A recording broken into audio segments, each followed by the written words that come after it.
सोनम वांगचुक यांच्या अटकेविरोधात हे आंदोलन सुरू आहे। काँग्रेसकडून आंदोलन केलं जात आहे। ही दृश्य आपण बघतोय। देवेंद्र फडणवीसांच्या आशीर्वादावर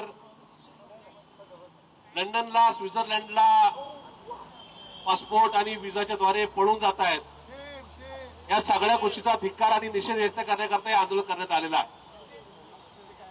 जे कोणी लंडनला गेले असतील, युकेला गेले असतील, या ठिकाणी त्यांना त्याची कल्पना आहे की लंडनला, युकेला, युएसला जायला काय अडचणी असतात।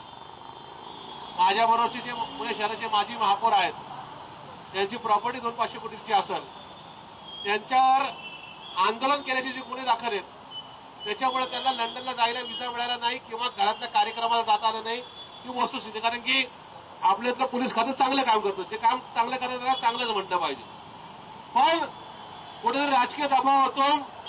या जिल्ह्यातले पोलीस आपल्याला मदत करणार, तर दुसऱ्या जिल्ह्यातल्या पोलिसांवर दबाव आणून ज्या पद्धतीने पासपोर्ट तयार करण्याचं सत्र हे देवेंद्र फडणवीसांच्या आणि नरेंद्र मोदींच्या काळात चालू झालेलं आहे, ते या देशासाठी धक्कादायक आहे। पासपोर्ट बनावट पत्त्याच्या आधारे तयार होतो। व्हिसा देण्यासाठी राज्यातल्या, देशातल्या मंत्रिमंडळातले काही मंत्री, ताकदवान मंत्री, ते व्हिसा ऑफिसला आणि एम्बेसीला मदत करायला सूचना करतात आणि त्याच्यानंतर व्हिसा तयार होतो। ही सगळ्यात लाजिरवाणी बाब आहे। आमचा थेट आरोप आहे की नगर जिल्ह्यातलं घटनात्मक पदावरचं एक मोठं व्यक्तिमत्व, ज्यांनी हा पासपोर्ट तयार करण्यासाठी गायवळाला मदत केली।